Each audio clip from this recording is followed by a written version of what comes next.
Okay, hi guys. So what I'm showing you today is basically how to print, I need to look in the camera, is how to print disc to sell at shows and things like that.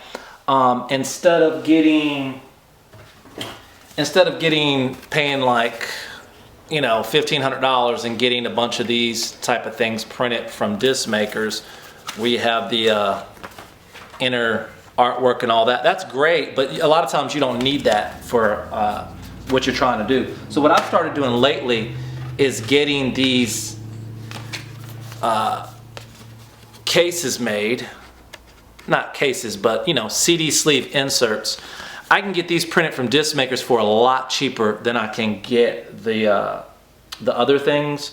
I probably pay, you could probably get like for $250, you could probably get 300 of these made. It comes in handy because I don't print any song names on the disc. That's because I like to experiment with new music that I'm working on, and I don't want to have some song names on here and I'm going to change it up later. But what I do is print the songs actually physically on the disc. So let me see if you can see that. Yeah, maybe that's a better angle. So I print the songs on the disc. They're on the edge or however you want to do your artwork. That way I only have to print up like 10 discs for a gig to sell. Pretty good quality, you got a pretty good disc, and you have a pretty good casing. You can sell discs for anywhere from $5 to $10 depending upon how many songs you have on it. So this is one I labeled Urban Guitar Blues. And I have a bunch of these made. So I printed out a ton of these from disc makers.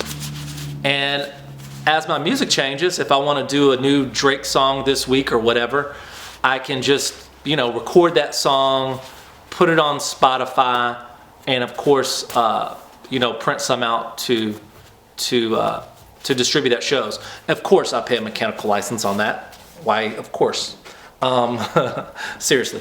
But the good thing about that I like about CD Baby is they handle all the mechanical licenses for the digital distribution part.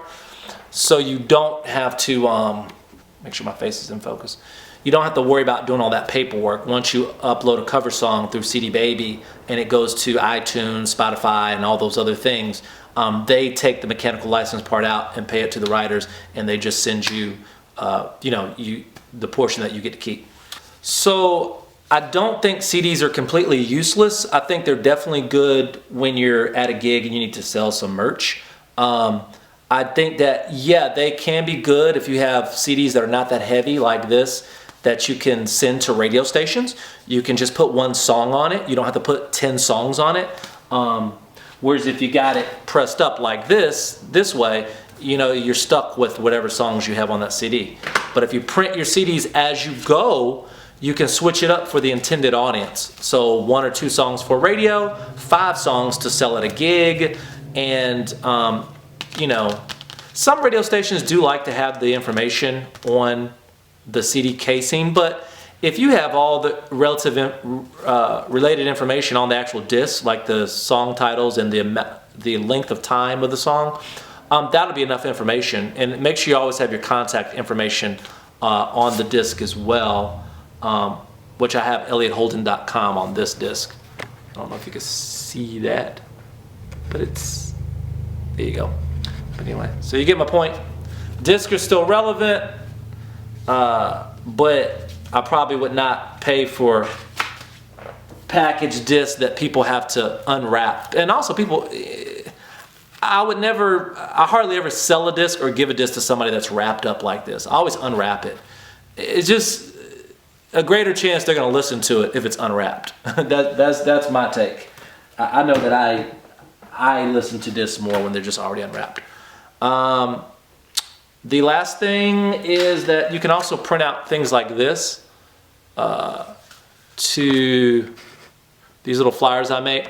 They can go inside of this, or they can, actually I've been using them to put inside of these old discs and give away just to get some merch out there, get some music out on the streets.